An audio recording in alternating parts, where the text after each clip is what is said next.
Thank you, Chairman. We are now live.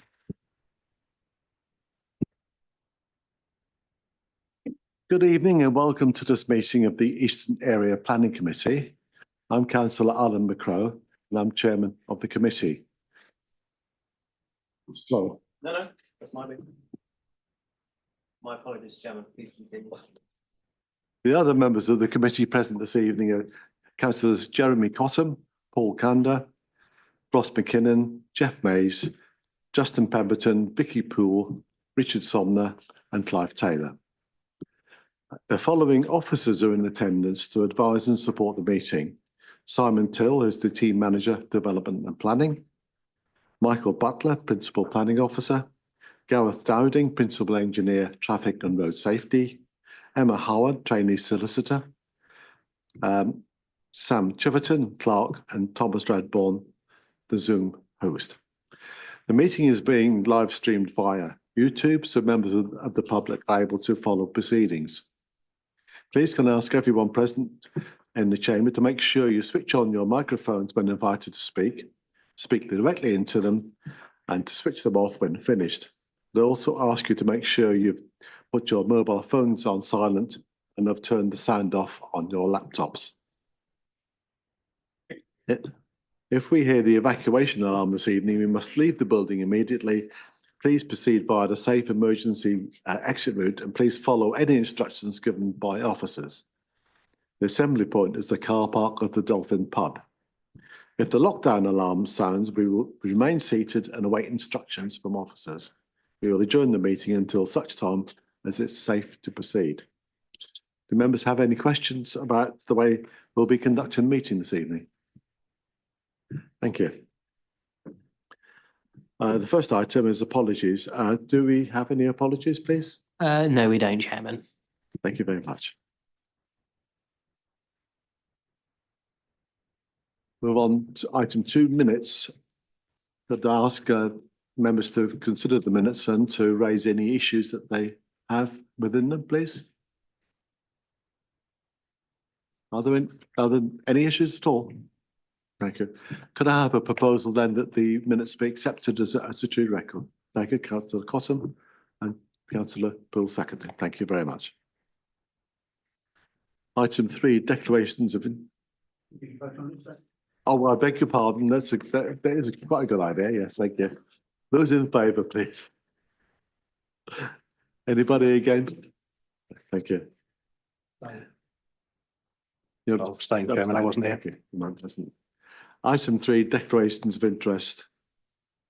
Councillor Poole. Thank you, Chairman. Yes, item 2 for Walnut Close. The site itself resides within the portfolio for West Berkshire that I look after, which is transformation. I've spoken to legal. I believe that I'll be able to comment and discuss, but while I will abstain from voting on the outcome of the application. Thank you. Any other declarations, Councillor Somner? Thank you, Chairman. Yes, as I'm known to Councillor Stewart, and we'll be speaking tonight, I believe, as ward member. Just for clarity, we have not discussed the item at all, so I will be carrying on as usual for this evening's committee. Thank you.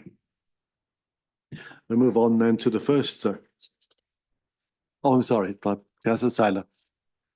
Yeah, and I thought I should mention I am intending to take part in the debate on item 1, but I am the chairman of Tylehurst Parish Council, who did make what I would describe as a neutral comment on the application. Okay, thank you. Any other declarations? Let me move on to the first planning item on the agenda then, which is 24-01672 house, Craven Fields Lane, Tylehurst.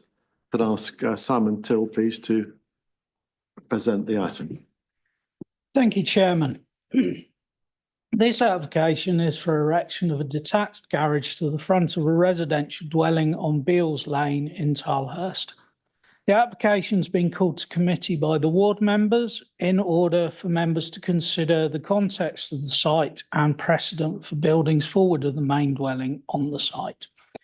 Your officer's recommendation is for refusal on a single reason of impact on the character and appearance of the area. So running through the slides, the application site is outside of the defined settlement boundary, which runs along Little Heath Lane to the east and is currently under construction with extensions to the existing dwelling. The proposed garage is shown in the hatched area on the plan that I've displayed. The garage is proposed to be sited with a setback of between 4 and 6 metres from Beals Lane, 4.7 metres forward of the dwelling on site Creven, and 3.96 metres from the eastern corner of Middle Cottage, which is to the west.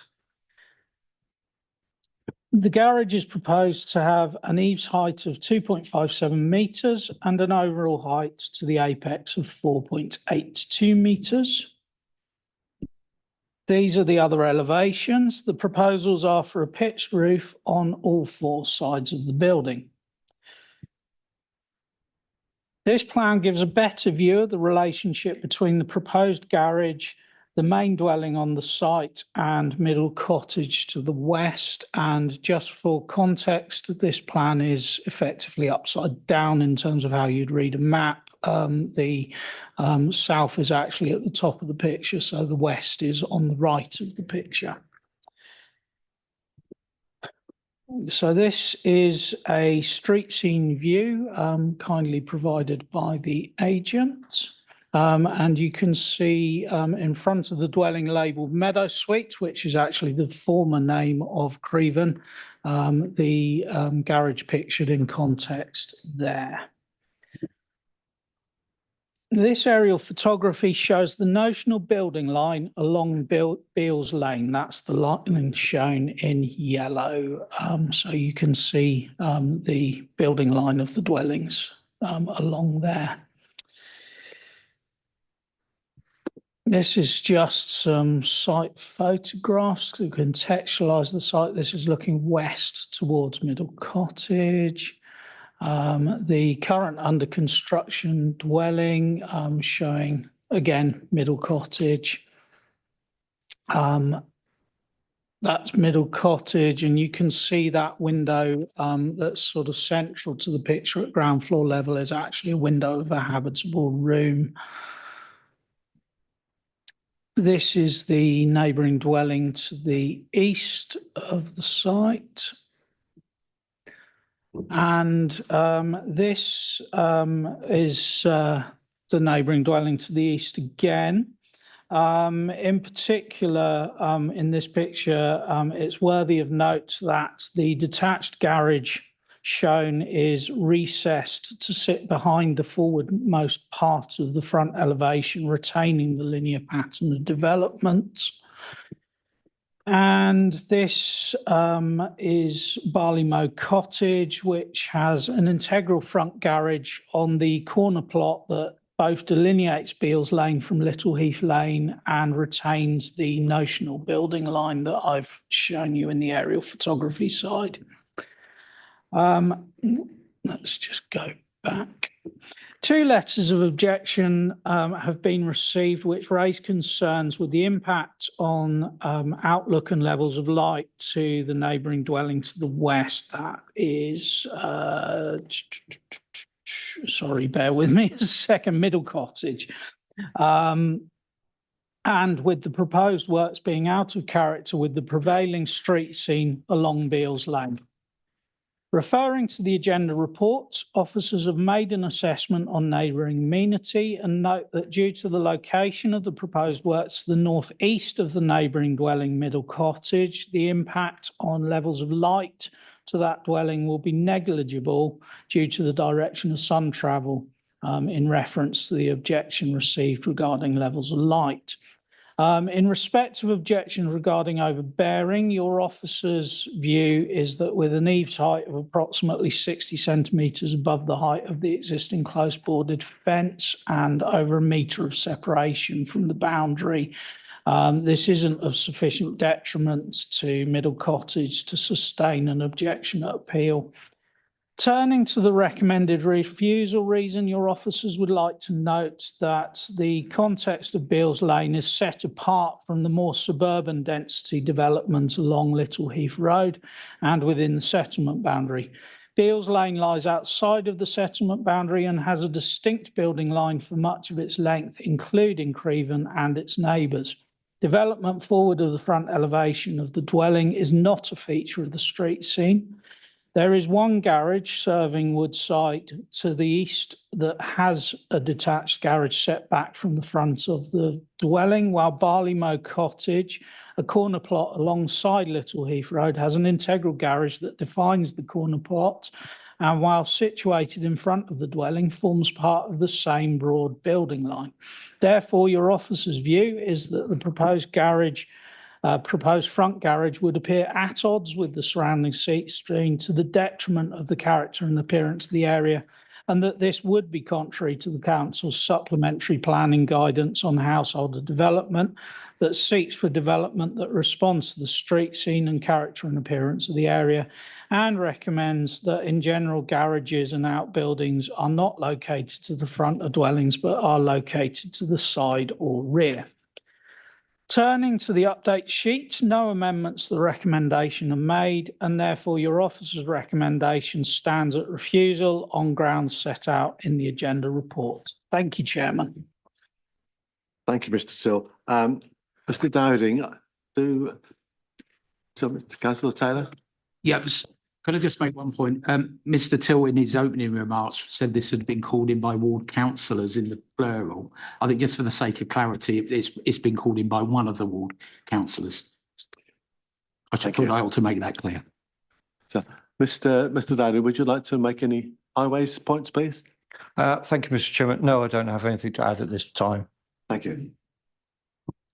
Move on then to the objector. You have 5 minutes to make up. Mr. Ford is here. Would you like to come to the lectern and press the button to turn the microphone on? You have 5 minutes to make your presentation. Would you like a warning when you're getting towards the end? Yes. Say 4 minutes. Okay. Thank you. Thank you, Mr. Chairman. My property is Middle Cottage, which has been mentioned several times. Middle Cottage is a 19th century historic farm cottage, which was part of the original Beals Lane farm area. Now, Beals Lane is a single track country lane. It has had a distinct character which has been maintained for over a century. Any building that has been done has always been fairly much in a contemporary nature, fulfilling its historic role. People have always looked at Beals Lane as a little bit of country attached to Little Heath Road, which represents the edge of Reading. This particular property is right in the centre of Beals Lane. It totally overpowers the whole of the centre of Beals Lane, and particularly with this garage, just makes a complete and utter eyesore of the whole middle of what is an historic lane.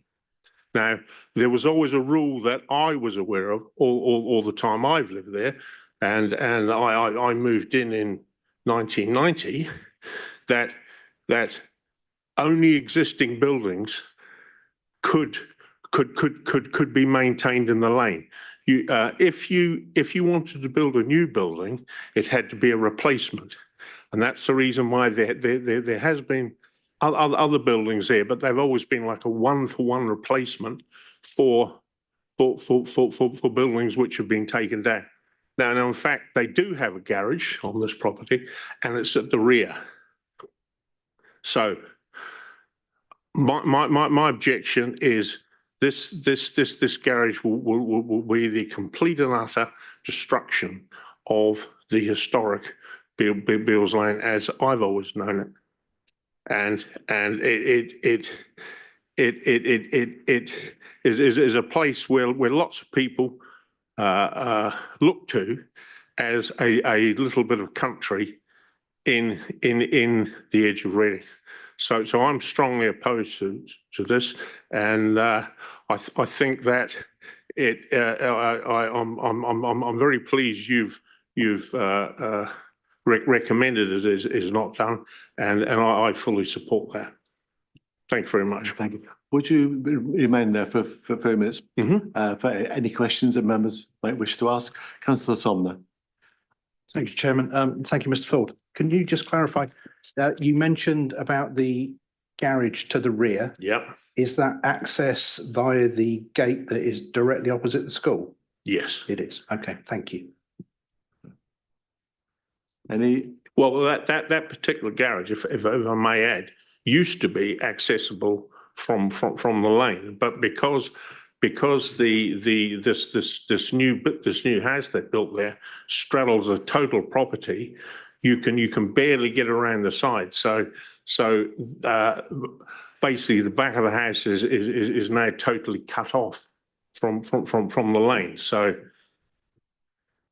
to enter that garage, you would have to come off Little Heath Road at the back. Thank you, Chairman. Can I just further to that then, is that the only garage that's accessible through that lane at the rear? Yes. Nobody else has got one along? No, that driveway to that garage belongs to that property. Brilliant. Thank you very much. Councillor Poole. Thank you, Chair. Thank you very much for your presentation this evening. Do you note that if the garage that's currently at the property at the moment, is that in use at all? Or has it been in use recently?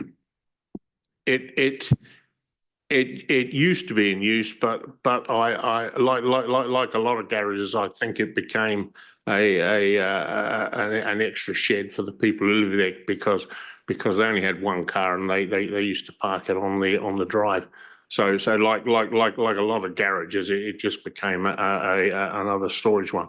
But in the past, there has been cars kept in there over the years. Are there any other questions from members, please? Okay, thank you very much. Thank you. Can I call upon the agent, Nicola Taplin, please? She's on Zoom, I understand.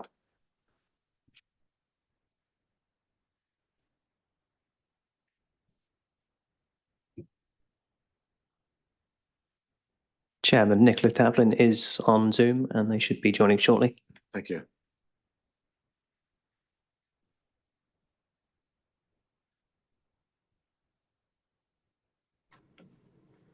Right. Hello. You have 5 minutes. Okay. Would you like a warning? No, that's fine. Oh, go ahead. Okay.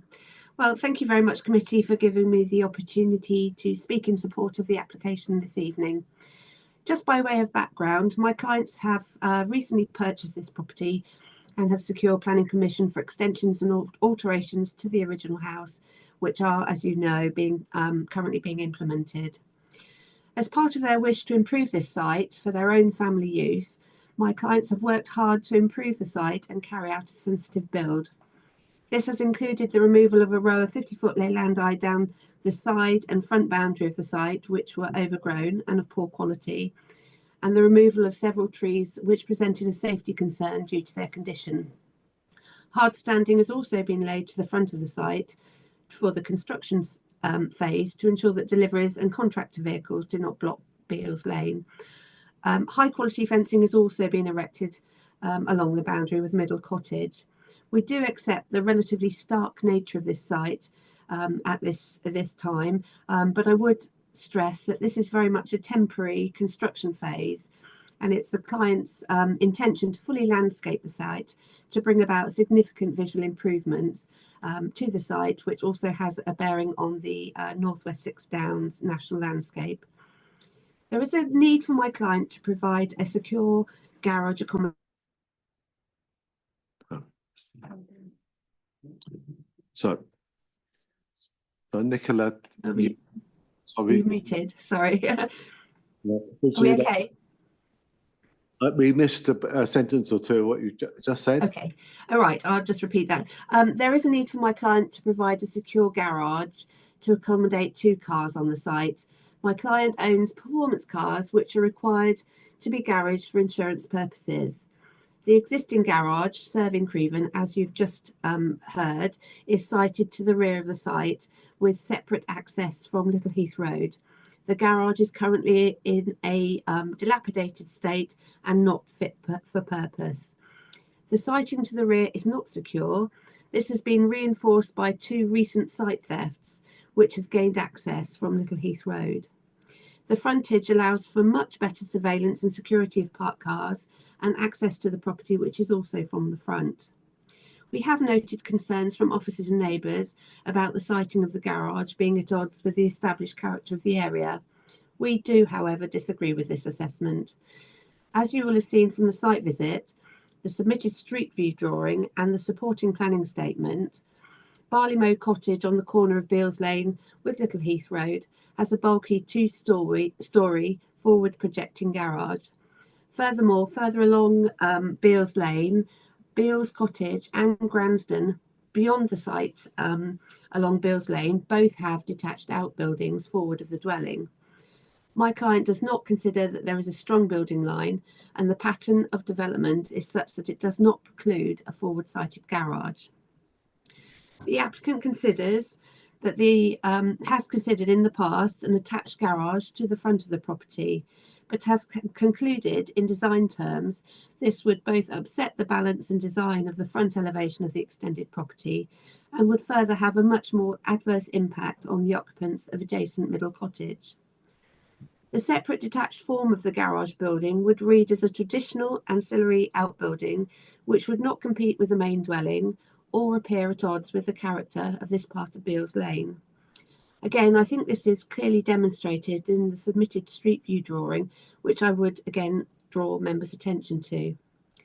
My clients are keen to work with the council and neighbours in a positive and proactive way to secure a high quality form of development that both meets their needs and also serves to represent a high quality development. The overall height of the garage has been reduced since engaging with the planning officer at the pre-application stage. There's been no feedback or negotiation with the planning officer throughout the planning application process.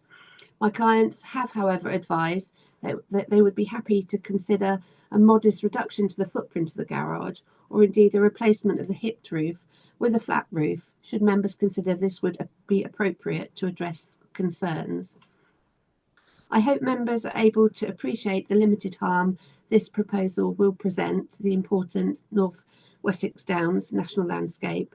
The building, along with the sensitive native landscaping, will present an opportunity to enhance the character of this site, and I hope members are able to support our application. Thank you very much. Thank you. Would you remain, please, for members? Any members have any questions, please? Councillor Kanda. Hi, you mentioned about security in the rear garage. Yeah. Can you explain why it can't be made secure? Because clearly people wouldn't see the cars entering where the property is. And I mean, everybody has back gardens, you can make them secure or not. It's just one single track driveway lane, which is completely screened from the 4 is it 3 or 4 properties as you enter Beales Lane by fencing and trees along that boundary. So properties can actually, people can actually get into the site from Little Heath Lane and be undetected. It's very much a more rural sort of character and appearance, which has limited surveillance to the rear of the properties, so people can get in and out without causing any undue sort of noise and disturbance. Whereas if the front of the site is much more secure because it has, that's where the majority of the activity is. The access road to the rear of the site only serves one detached garage, which is much easier for theft, for people to get in and out of that long access driveway, which has very limited surveillance. But my view is that would actually be easier to secure. And also if you're at the back of the house, you can put surveillance methods out the back of the house as much as the front. Because it sounds like what you're actually doing at the moment is relying on neighbours to hear noise. So, Councillor Kander, I think we're straying into debate. Sorry. So has it been considered that actually they could secure the back? And use well, it could, I mean, there are a number of security methods that could be employed, but it's just the majority of the activity by the very nature is to the front of the site, in terms of, you know, the just movements to and from the properties along Beales Lane. The rear of the site is it's remote, and the length of the driveway, it's a long, fairly rural. We don't want to be installing massive security lights along that lane to you know, that's going to be really harmful to the rural character and appearance of the area, to secure it by way of you know, all the security measures that would be needed to protect that garage. Okay, thank you. Councillor Somner? Yeah, thank you, Chairman. You mentioned that you don't believe, or the applicant doesn't believe that there's a strong building line.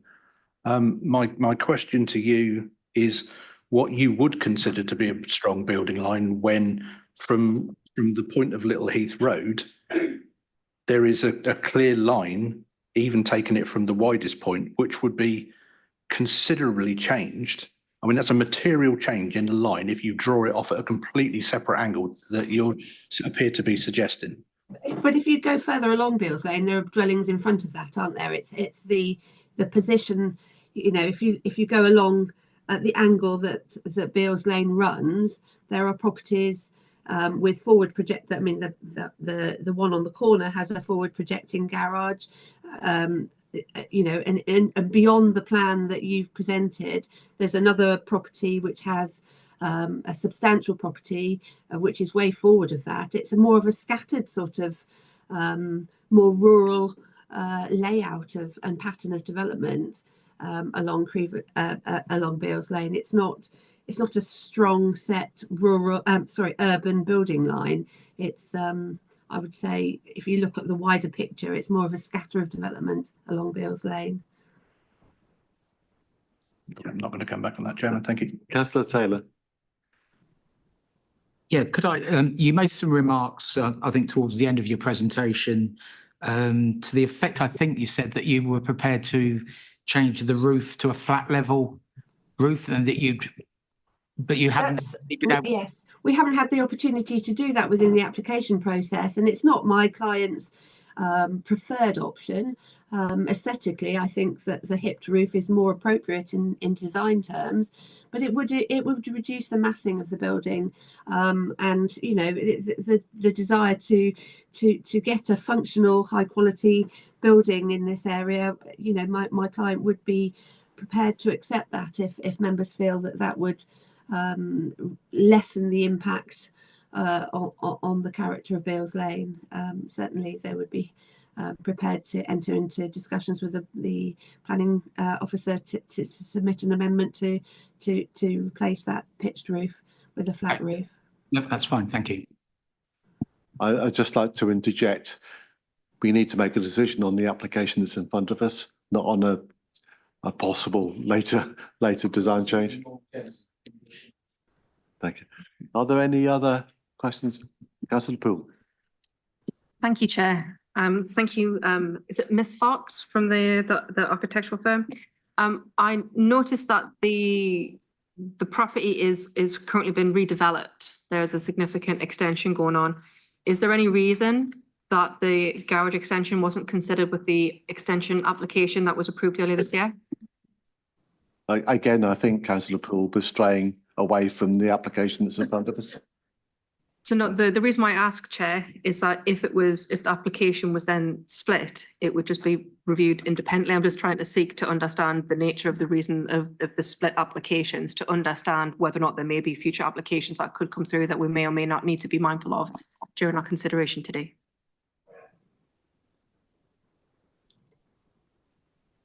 I think really, I think it's beyond the scope of this committee, isn't it? We Mr. need Still? to consider the proposal in front of us. Yes. Sorry, for the benefit of members, we need to consider the proposal that's in front of the committee and the potential for submission of future applications isn't a material consideration. Thank you. Are there any other questions? Thank you very much.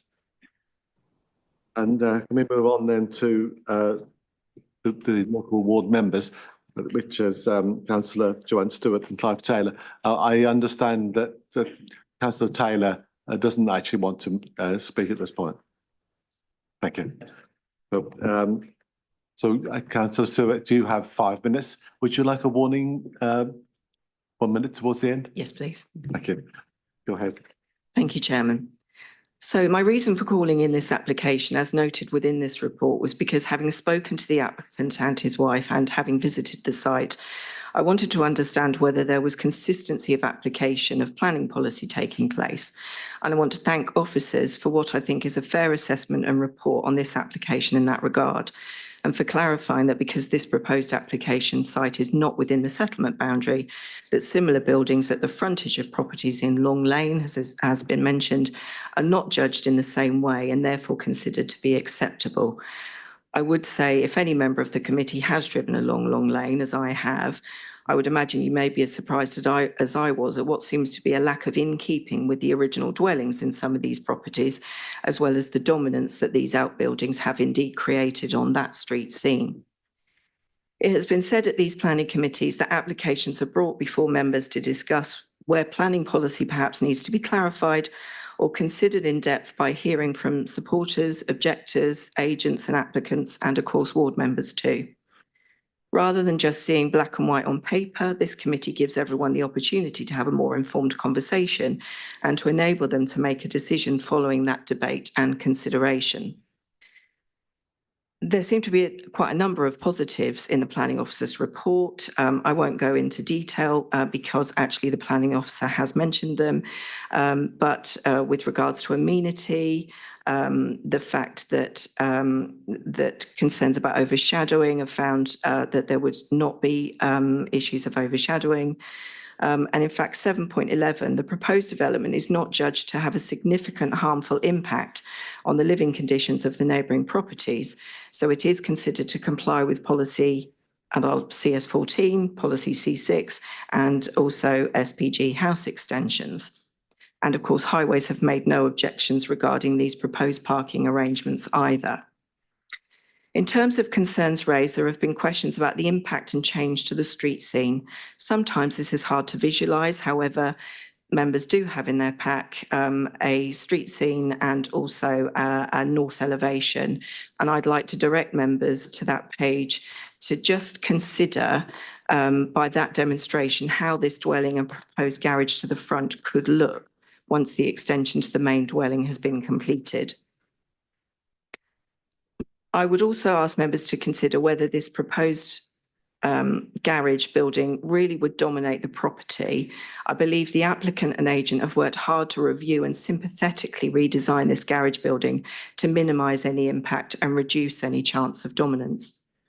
The applicant, as you heard, will also be landscaping this front garden area, and perhaps members, should they be minded to approve this application, may wish to add a condition regarding the landscaping and treatment of the front garden area to sympathetically blend in with the surrounding hedges and trees and the rural scene, and to further remove this building from sight along Beals Lane.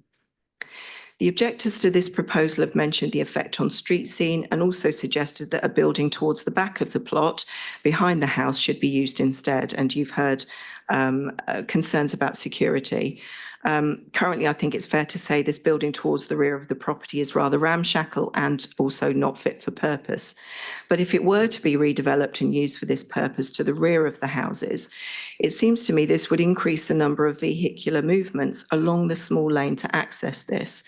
And as you heard, this access point would be right opposite Little Heath School. This lane being part of the applicant's land and therefore at the moment is not being used at all. Wouldn't this create noise and disruption to the rear of the properties and the occupants who are sitting in their gardens? You have I have 1 minute remaining. Thank you.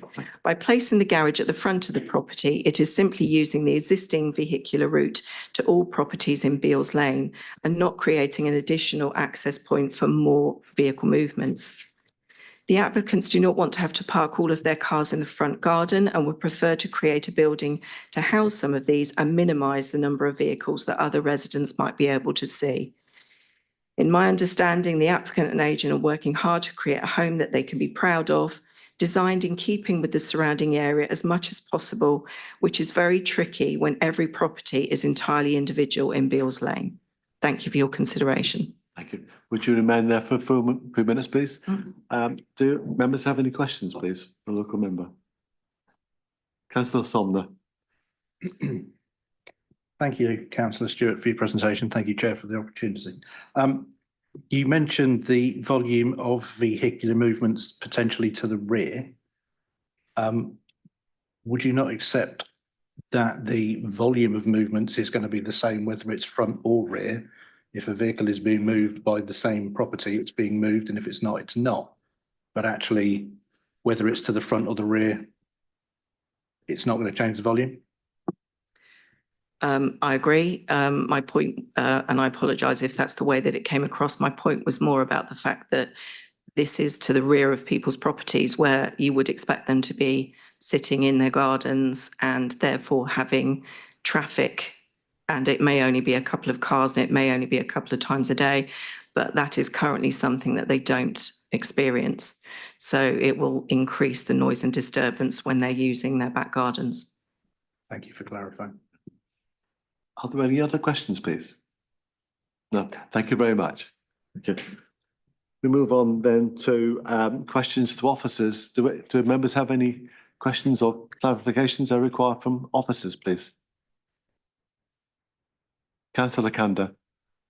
I'm not sure who to direct the question at, but do we know the height of the trees, etc., that were removed and whether or not they're along that boundary wall between Middle Cottage and the property itself? Thank you, Chairman. I'll take that question and answer as best I can. I can't comment on the height of the trees apart from to say that on the aerial photography that I'm about to share to refresh your memories, the blue dot denotes the application site dwelling. And you can see to the north of that there are some what appear to be mature hedges and trees, and they are both on the boundary between Middle Cottage and the application site and to the north alongside Beals Lane. Thank you, Chairman. Thank you. Are there any other questions, please? Councillor Somner. Thank you, Chairman. Me again. Mr. Sill, can you give me what you would define, what would your criteria to be to define a strong building line, please? Well, thank you. Thank you, Chairman. Thank you, Councillor Somner. That's an interesting question. And the first thing to note is that when we're talking about building lines, we are more talking in terms of the prevailing character and appearance of an area rather than a fixed reference point.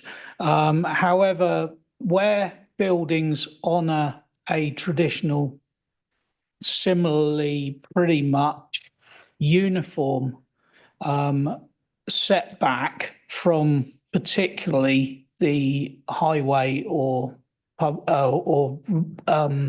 roadway that fronts those dwellings, we would be looking at considering that to be a notional building line. And where it's quite a rigid pattern, we would consider it to be a reasonably strong building line and therefore formative within the character and appearance of the area. And if I show you that slide again, then in this case you'll note that the foremost projection of the buildings along, so you've got 1, 2, 3, 4, 5 dwellings that in terms of their foremost projection are sticking to within a few meters of that yellow line there.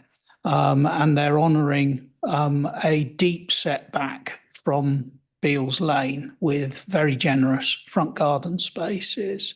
Those have been used as driveway spaces, but in that respect, I would remind members that in planning policy terms, we made the decision that garages tend to be used for storage rather than vehicular parking, and so we would expect to see driveways in front of dwellings where garages can't necessarily be provided to the side or rear.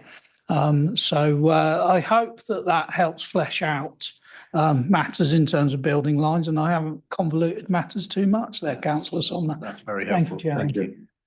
Are there any other questions, please, for officers? Councillor Sumner. Sorry, Chair. Just picking up on another comment that was made during the agent's presentation with regards to the opportunity to seek amendment. Is there any anything you can offer in comment towards that, please? Thank you, Chairman. Well, we've heard from the agent that their proposal may have been, had we sought amendment, a flat-roofed building.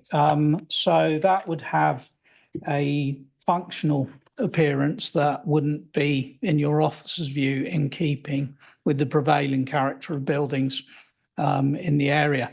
By contrast to the impact on the street scene, the building taken in isolation that is proposed is a well-designed garage building, so we wouldn't be seeking to offer amendment and a road away from that good quality of design, particularly in a location where we're in front of the building line and things are pronounced in terms of the dwelling and effectively setting the tone for the dwelling within the street scene. Thank you. Thank you. Any other questions? Councillor Taylor. Really just picking up on a comment Councillor Stewart made that perhaps conditions could be added, were we to approve this application regarding the landscaping, plants and that could perhaps be added to sort of shield the appearance of this garage. Could you advise on that? Thank you, Councillor. Thank you, Chairman. The potential is there for adding a landscaping condition. Officers, in considering this application, don't feel that that would offer sufficient mitigation. In terms of landscaping being considered as mitigation, well, it is mitigation, but it is mitigation of a potentially transient nature. So somebody could come along, decide that they don't like having a load of mature trees and hedges at the front of their property, and once the condition time limit, however long that is, 5 years, whatever, is up, we could lose that mitigation. So we have to balance the impact of the unscreened development, as it were, with the potential mitigation that landscaping could offer in all cases. And in this case, officers consider that impact to be too pronounced if screening wasn't present, and we actually consider it to be too pronounced with the presence of screening. Trees and hedges take time to establish themselves, and they only soften impacts. They don't mitigate in that time. Thank you, Chairman. Thank you. Any other questions? Councillor Kanda. Would a TPO be used to extend that period of time to ensure that anything put down? I appreciate it might take a while to get mature enough, but once it were, then you could stop people removing them. Thank you, Chairman. Typically, TPOs are used to protect mature trees that have particular area character value that are well established, that therefore form part of the established character of the area, and are at risk, at direct risk of being removed due to development that may be undertaken. So the circumstances in this case would not fit the usual justification for a TPO. And I think there's a high probability that if, well, first of all, we need trees to be present before we can TPO them. And secondly, there's a high potential that a TPO would be found unsound procedurally on new landscaping in that location. Thank you. Councillor Pemberton. Thank you, Chair. Taking on board Mr. Till's comments that changes to the design of the roof and the square footage of the garage probably wouldn't change the council's general approach to this application. Was that something that was ever proposed by the applicant or their agent? Thank you, Councillor Pemberton. Chairman, I am not aware of the discussions around this application, but I should remind members that the power to admit amendments to an application, seek negotiations on an application is entirely discretionary and would completely come down to whether officers considered it necessary or not to seek such amendments. If amendments are viewed as beneficial and bringing forward a resolution, then officers will seek amendments. And I've explained in this case why we haven't sought amendments, because we consider the impact of the building, both as proposed and any likely potential alternative to be proposed, to be too significant to be acceptable in this case. Thank you. Any other questions, please? In that case, who would like to start the debate? Councillor McKinnon. Thank you very much, Chairman. There is one reason that officers are given for the refusal of this application. So the adverse impact on the pattern, on the setting of the site within public views from the out of settlement ruling. One reason only. Information we've heard about the applicant owning high performance cars, which require to be garaged for their insurance, don't appear to me to be relevant to that reason. Nor does the proposed parking arrangements for those cars appear to be relevant for that reason. This is quite simple. Do the members of this committee agree that the erection of this garage would affect the setting of the site within public views from the out of settlement ruling? That's it. And the applicant's agent herself used the word stark when describing the development. Personally, I fail to see how this could not have an adverse impact on the setting of the site, but it comes down to the judgment of the members of this committee. Thank you. Anybody else like to contribute? Councillor Sumner. Councillor Cobb's very quiet tonight. I don't like it. Thank you, Chairman. Yeah, it is quite a difficult one in many ways. I mean, I did my secondary schooling at Little Heath, so I sort of know Bills Lane quite well.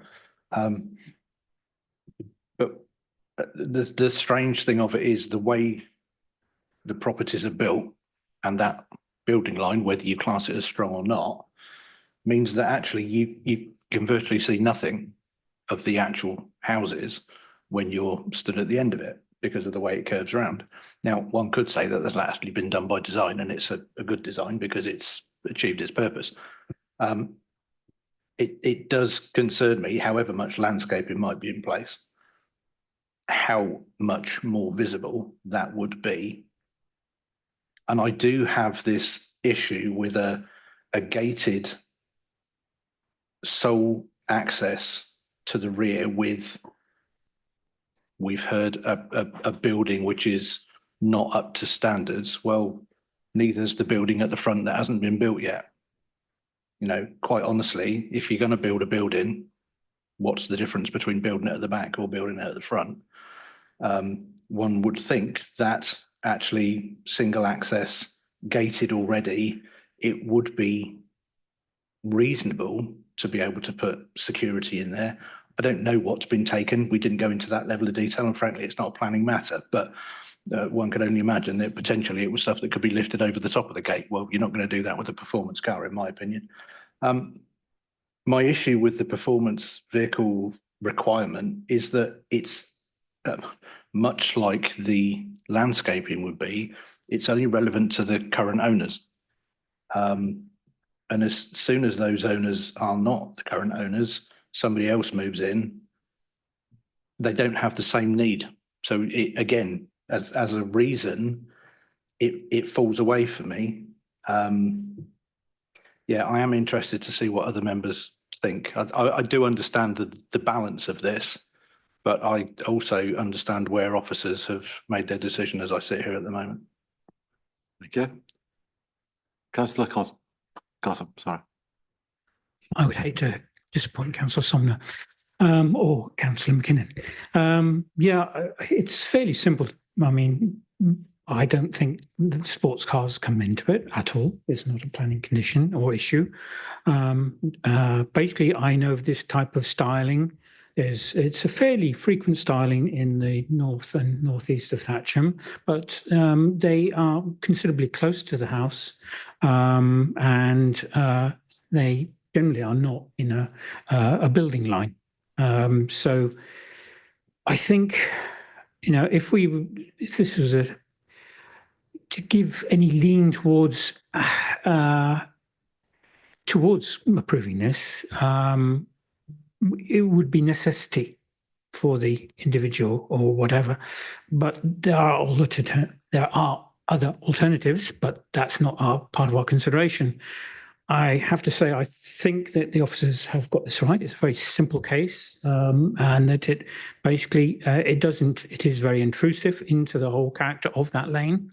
And we've got to remember it's a lane, and you know it is in a very picturesque part of the of our county. I was going to say district. So my leanings towards is to support officers' recommendation, but obviously I gladly hear what other members have to say. Councillor Pemberton. Yeah, thanks, Chair. When I came in tonight and we began going through the presentation, my initial thought was that the extension to the front of the Barley Mow, as you come off the main road, can't remember the name of it now, was actually more visible and more obvious than the site of the proposed garage. Then when you sort of throw into the mix that, well, it's a garage and a front garden of a private dwelling, it's going to be set back from the lane by a certain amount. I was thinking, you know, are we at the mercy of the literal wording of the policy? Could we question that policy or even make a decision by exception to that policy, as we have done at planning committees before? But having listened to the officers and looking at that frontage line, it does seem clear to me that whichever way you try and square this, the garage is going to be well in front of that line, and it will change the street scene. We can have a debate about whether or not it significantly changes the street scene. They're probably not planning matters. But if you take everything together, changing the street scene is a planning matter, I do beg your pardon. But if you take everything together, the fact that it contravenes policy, the fact that there were other ways in which this house could have been designed previously, the fact that there are other places where vehicles can be parked, I think officers have probably got this one right as well. Yeah. Councillor Taylor. Yes. Yeah, I think my inclination now is, and I think it is finely balanced, is to support the officer's recommendation. I couldn't attend the site visit last week, but I do know this lane quite well. I've been, it's in my ward. I mainly know it well because I've been delivering leaflets to the houses for various reasons for many, many years. And it is a very picturesque lane and quite unique, I think, within the Birch Copse ward. So there are alternatives, as I think other councillors have mentioned as well, particularly at the rear of the building. So I would be inclined to support the officer's recommendation on this one. Thank you. Any other points? Could I therefore ask somebody to make a proposal? That- And your proposal? Sorry, yes. Would that, go ahead. Officer recommend. Look, does that find a second? No, because I haven't actually spoken down this. I would like to propose officer's recommendation. Does that find a second? Councillor Mays, thank you. Well, we have a proposal for officer's recommendation, which is to refuse planning permission for the reasons given in the report. Could all those in favour of the proposal please raise their hands? I think that's unanimous. So that application is refused. Thank you. We move on then to the next item, which is planning application number 24-01288 Reg 3, Walnut Close, Thatcham. Could I ask Michael Butler, please, to introduce the item? Chairman, thank you. So I'll just sorry, Chairman, just bring up PowerPoint presentation. Apologies.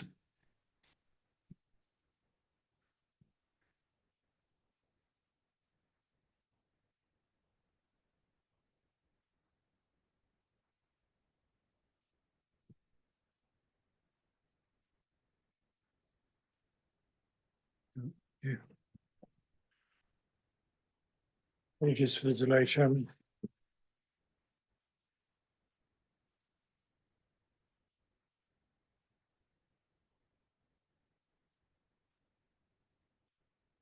This application, Chairman, is for the change of use from Class C2, which is a nursing home, to what we call a sui generis use, comprising accommodation for those in housing need at Walnut Close, plus the retention of a family contact centre.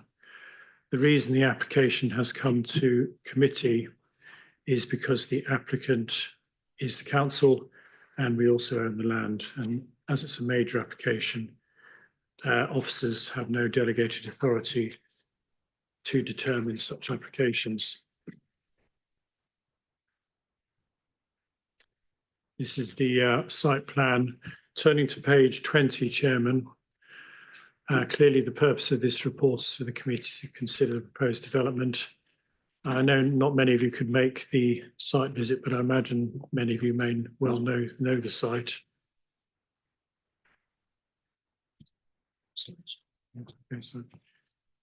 As I say, it's for a change of use for those in housing need. It was a nursing home. Just bringing up this. Thank you. There will be 18 parking spaces proposed for the 23 units on the site, 4 of which will be for family accommodation. It's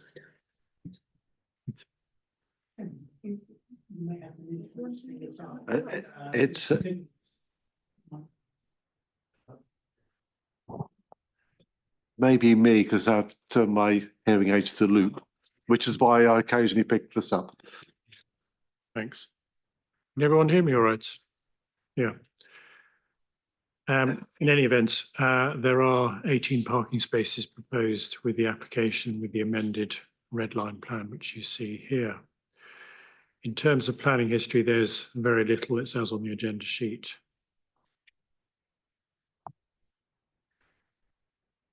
Page 21, Chairman, there's not a great deal to say under local financial considerations or SIL, or indeed the new homes bonus or public sector equality duty. However, I would draw your attention to paragraph 310, because officers consider that if the application is approved, those in housing need will be assisted by the additional accommodation provided, which will be clearly a significant social benefit in considering this application. In terms of listed building setting, Chairman, number 3 Bath Road, which lies to the south of the site, adjacent the A4, is a Grade 2 listed building. But given the fact there are virtually no external alterations proposed to the existing building, officers do not consider there's any harm to the setting of the listed building whatsoever. In 314, in terms of conservation areas, the Thatcham Town Centre Conservation Area lies to the southeast of the site, about 100 metres distant. But again, for the reasons I've set out, the application will have no impact on the setting of that area. Turning to page 23 in consultations, Chairman, there are no objections from any statutory consultees. There is a request from the Integrated Care Board for a Section 106 contribution of just over £19,000, but that point is covered later in the report. Thames Valley Police wish to see amended security details by condition, but the applicant has supplied additional information on the security, and officers consider no condition is required. In terms of public representations, we've had one letter of clarification that was on the original description, which needed clarifying. One of support, good that additional affordable units are provided, and one objection on the original red line, which included land to the east of the application site, which included parking spaces, which wasn't part of the application, but belonged to Sovereign Housing, I believe. That has now been amended and the red line drawn in. So that objection would be removed in officer's view. Moving on to page 24, in terms of principle, Chairman, we consider the new use is entirely appropriate. It's clearly within settlement, it's an existing building, it's a highly sustainable location, and therefore it complies completely with policies ADPP1 and ADPP3 as that relates specifically to Thatcham. In terms of financial considerations, whilst the council is the applicant, if approved, the project will assist the council in reducing ongoing public expenditure on temporary bed and breakfast accommodation for families.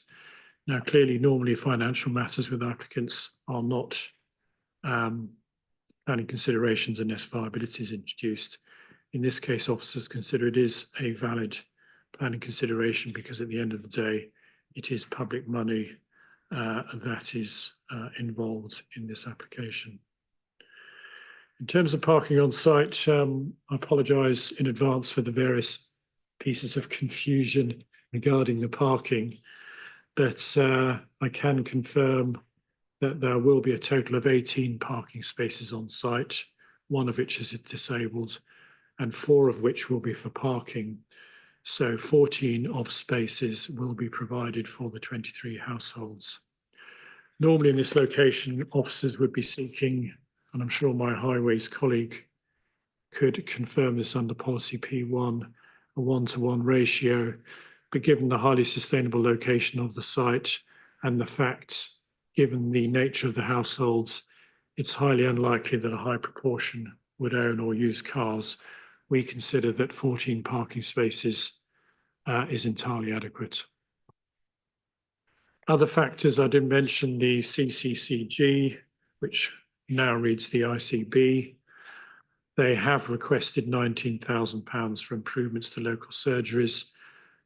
This, in the officer view, without being too blunt about it, and I don't mean to be rude whatsoever, is, in our view, entirely spurious for the reasons set out in paragraph 5.7. So officers are certainly not recommending any contribution is paid.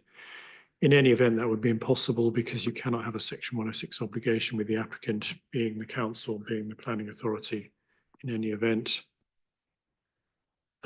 Therefore, I'll just quickly turn to the update sheet.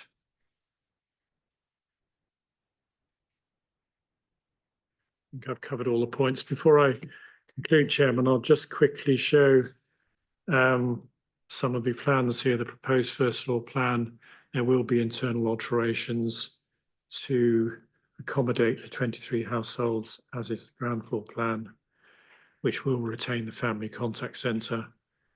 Just for those who don't know to the site, this is the existing building looking south, looking west along the access road, which is Brownsfield Road.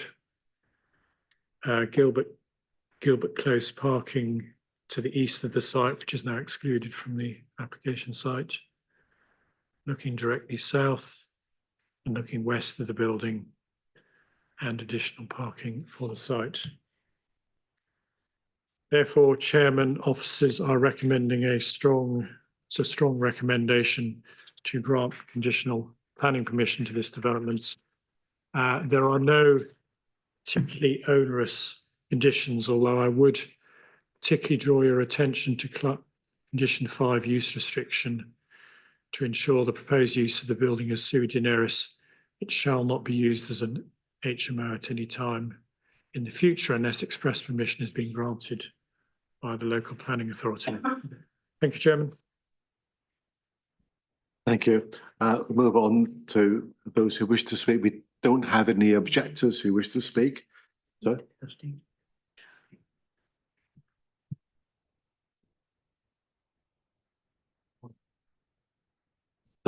Sorry. Do we have any highways comments, please, Mr. Downing? Thank you, Mr. Chairman. I was just going to confirm what Mr. Butler said about the parking ratio and the number of spaces that, considering the location of this building and considering the nature of its intended use, we have no concerns with the number of car park spaces being provided. Thank you. Sorry for overlooking you. As I was saying, we don't have any objectors who wish to speak. We do have people who wish to speak for the applicant. So could I ask Pierre Vecchio-Jones, Claire Alexander?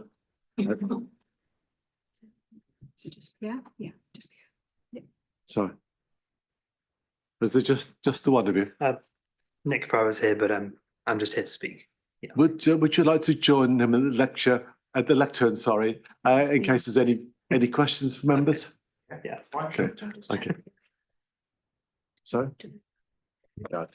Yeah. Would you like you have 5 minutes. Would you like a warning 1 minute before? I'll be okay. Thank you. Go ahead. Thank you. Hi, everyone. My name is Pierre Vecchio-Jones. I am the Housing Development and Enabling Officer for West Berkshire Council. Prior to 2021, Walnut Close was used as a care home. Since then, it's been closed and unused. So the council hopes to make efficient use of this empty building.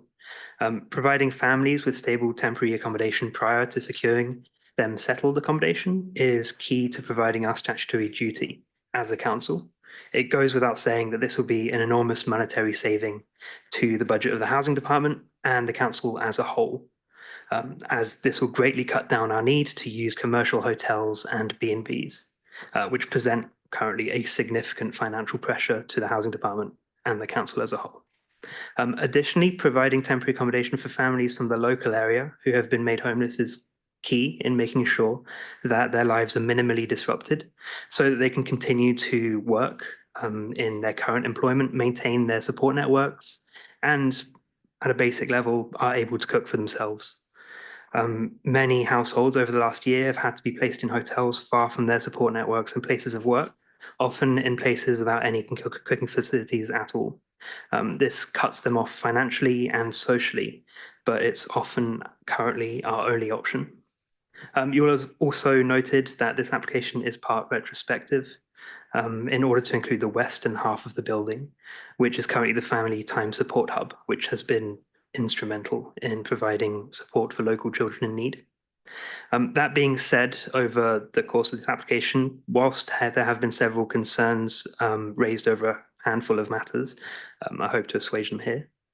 I'm happy to open up a dialogue with concerned parties if need be.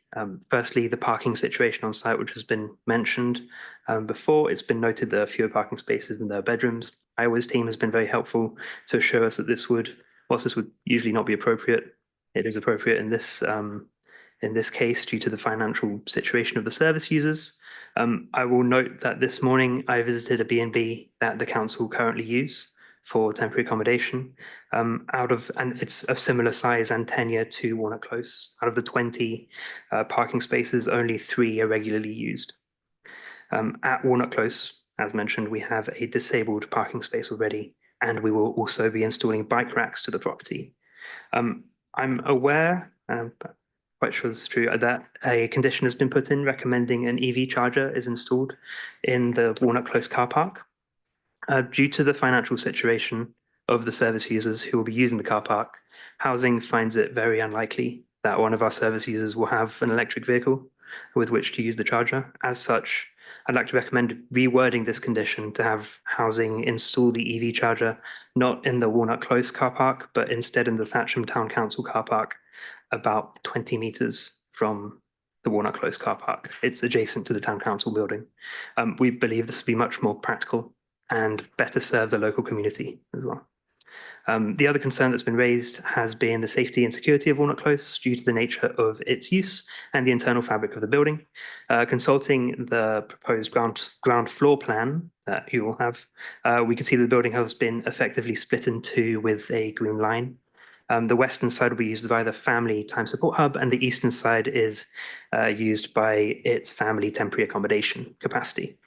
Neither staff nor the service users of either side will be able to access or engage with the other in any way.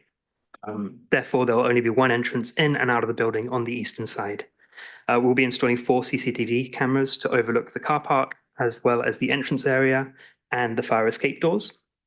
Our staff will also be present on site every day with a view of the CCTV during the workday, with a security guard present during the hours of 6 p.m. to midnight during the week, and on the weekends between midday and 6 p.m. Finally, we've committed to regular liaisons with the police, which will be managed by the housing team. Regarding the general health and safety of the site, we've been liaising with external health and safety partners regarding its occupation, and we've just had a health and safety walk around yesterday, which went very well. We're also getting the fire brigade into the site for a walk around very soon, I believe in a week or two. But as we're changing very little, if anything, from the original layout, we're confident that nothing will come up. Hope to have you some concerns. I'm joined by Nick Caprara here, who is the service lead for housing, if you have any questions, but I'm happy to field some too. I was about to say, would you remain, please, for any questions? Are there any questions from members, please? Councillor Cotton. Thank you. You were saying the type of people to be using this property would be homeless people within the district of West Berkshire? Yes, so there will be people who housing is currently working with who are deemed in priority need. You need to be part of West Berkshire, the West Berkshire area. More often than not, yes. So people we're going to be placing in the site will almost certainly be from the local area. As at the moment, as I've mentioned, most people who are from Thatcham, who find themselves homeless, generally don't have any temporary accommodation in Thatcham at the moment. We usually have to move them to Newbury or on a hotel that could be anywhere. At the moment, we sort of take each individual person and household and family who is homeless and see where we can place them best, as mentioned, to continue their current work, to stay near their support network. So yes, there will be locals. Thank you. And just one other question, if I may. The communal area, how will that be? There is a communal area, I believe. And how will it be run? Of course, there's a communal area near the entrance, and there are some other communal areas within the site that we can see on the ground floor plan. Our staff will be on site every day during the workday. There will be a warden available to monitor the situation. Exactly. And as mentioned, a security guard will be there. Yeah, in the evenings. Thank you. Thank you, Chair. Councillor Cotton. Councillor Sumner, sorry, I beg your pardon. Split a berth, aren't we? That's the problem. See, we're like twins. Yeah, thank you for your presentation. I just want to pick up on the comments you made with regards to the EV provision. I suppose my question really has this been discussed with the Highways team at any point prior to this evening? I believe we've had discussions with the Highways team on what to do with the EV charger, because initially we were concerned, well, we'd need one at all. I have not suggested the current solution to the Highways team myself at the moment as it stands, but housing will be providing the EV charger. We're not going to be pushing who's going to be paying for it to anyone else, and hopefully the highways team will be amenable to this. Okay, thank you. I'll pick it up with officers later on as well, Chairman, if I may. Sure, yes. Councillor Kanda. Hi, a couple of questions. The communal area, is that shared between the family contact centre and? None of the areas are shared between. There's a green line. The green line cuts it off completely. But the entrance is still shared, so what would? The entrance is not shared. So the family contact centre which is on the western side of the building, have an entrance on the western side of the building that is currently used. They only use this entrance currently. And on the eastern side of the building, the temporary accommodation have their entrance. Even the staff will not have access of either area, will not have access to the other. We want it to be completely cut off. Okay, thanks. So. Any other questions? Okay, thank you very much. I think the ward member is Councillor Cotton. Did you want to? Well, not really. I see this as very simple and a very good presentation made by the officers and by the housing team. So unless I don't think it's necessary. This is just a change of use. Thank you. Okay, thank you. To move on then to questions and clarifications from officers. Councillor Somner. Thank you, Chair. To Mr. Dowding, please, with regards to the EV position that I've just raised, clearly looking at Gilbert, I mean, first of all, that would go against policy currently, as I understand it, even for a change of use. But I can understand the direction of travel in that it would also become public use if it was in Gilbert Court. But would we need, firstly, a feasibility study? I can see that there are 2 lampposts, which is what we've done before in areas we've used street lighting to power. Would that need a feasibility study? Thank you, Mr. Chairman. In answer to that, the question about the electric charging points, something that was discussed this morning actually as to whether or not we would still be insisting on these charging points being a condition as part of this application. The development control team are still very much of the opinion that charging points are required as part of this application, particularly the fact that there may be staff that are actually working within this property that would need to charge a vehicle. So it's not just for those that are unfortunate in this position that they have to go to this centre, but there's staff there that may wish to charge. And of course, there is always the need to future-proof anyway. Electric cars may not be as common as some hope that they are at present, but there certainly is a drive towards having charging points available for everybody in every opportunity. And of course, it is our policy to encourage the use of charging points wherever possible. Thank you. Mr. Butler, would you like to come in on this? It's slightly pedantic, but it's an important procedural point. I'm the case officer of this application. At no time with the applicant, albeit they are the council, have approached officers formally for a variation of the condition, which is the appropriate way. That's the first point. Secondly, it's effectively too late in the day. As Mr. Tiller said earlier, you need to consider the application before you. We are proposing a condition with 2 electric vehicle charging points. We cannot condition such points outside the red line or the blue line anyway, so that's irrelevant. I would strongly suggest that you do condition this, but of course it's within your gift as the committee to recommend approval without that condition or variation of that condition. But along with my colleague, Mr. Dowding, I strongly consider that for effectively 23 households, future proofing is very important, and the ratio of 2 to 23 is actually quite low. It's quite generous, if I can put it that way, in one sense, to the applicant. Thank you, Chairman. Thank you. Are there any other questions, or Councillor Pemberton? Yes, thank you, Chair. Question to Mr. Butler, if I may. The issues that Thames Valley Police raised around safety and security, referred to by Mr. Vanier-Jones, so things like single entry points, security systems, CCTV of the building, of the car park, etc. Is there any particular reason why that hasn't been conditioned? I'm not saying it won't be done, but just for belts and braces kind of thing. Again, if the committee wish to condition that, that's legitimate and appropriate.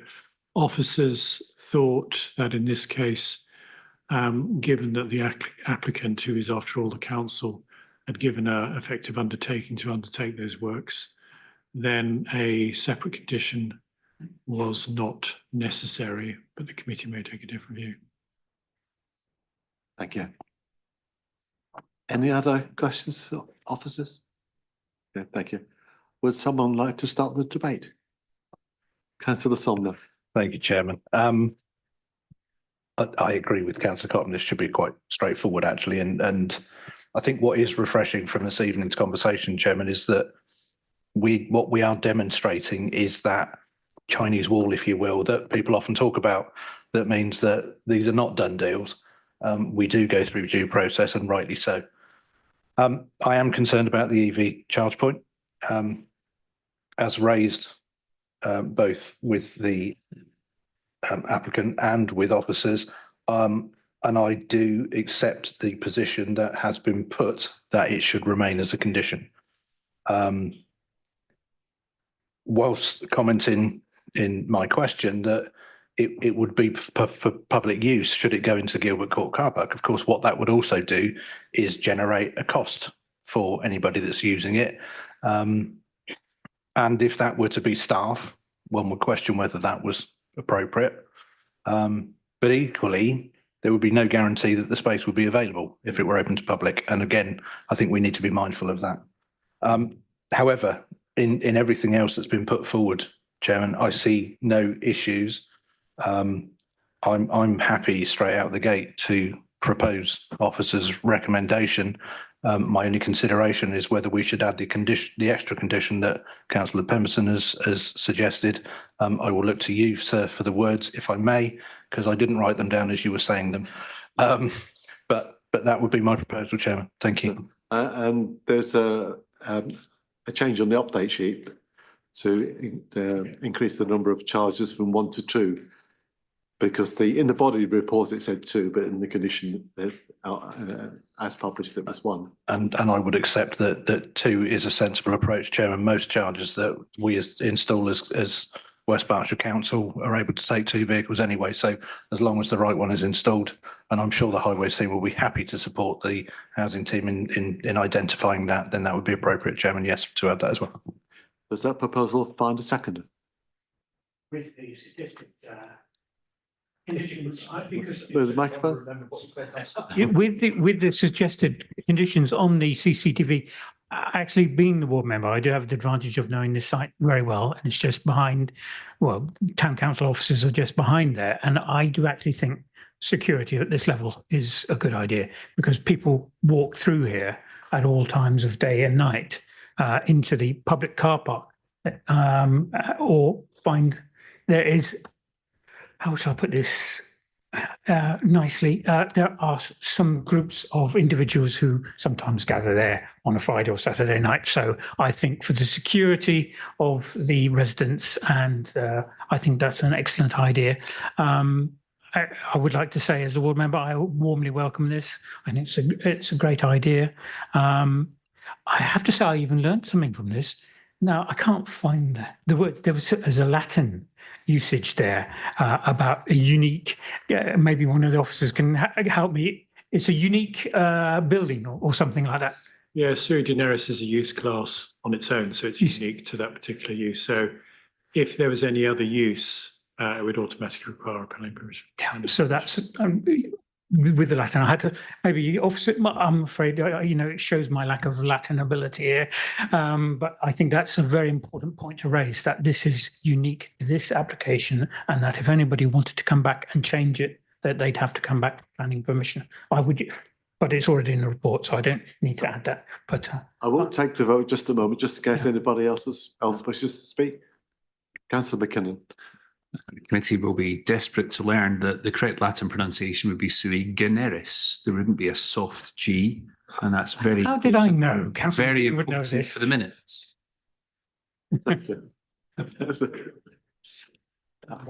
Does anybody else want to take part in the debate apart from putting out grammatical or language issues?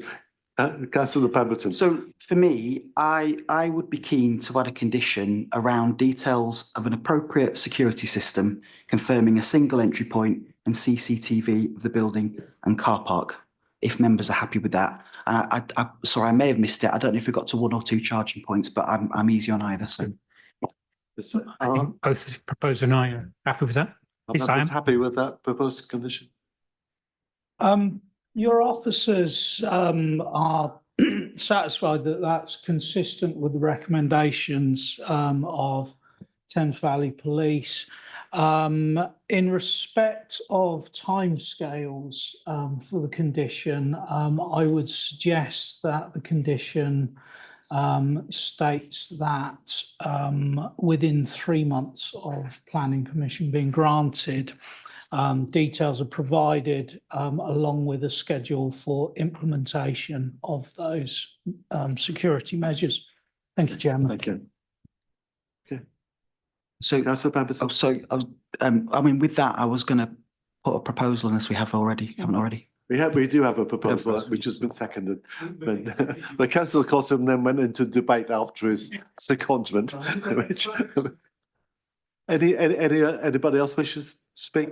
Okay, we have a proposal on the table, which is. Oh, Candace, sorry, you're behind the screen now. See you. It's actually 2 entrances though, right? Because one's for the contact centre and one's for the accommodation. You mentioned 1 entrance, or am I mistaken? Yeah, there are 2 entrance points. So a condition would need to, in the interest of security, have 2 entrance points. Yeah, that was all. Unless you disagree, of course. Chairman, those Thames Valley Police comments that I've already mentioned talk about secure access points, plural. So yes, we'd be covering that off within the condition. Thank you. Councillor McKinnon. Thank you, Chairman. I think we should move to the vote ex tempore, which is immediately. I would about to do that as soon as everybody else had had their say.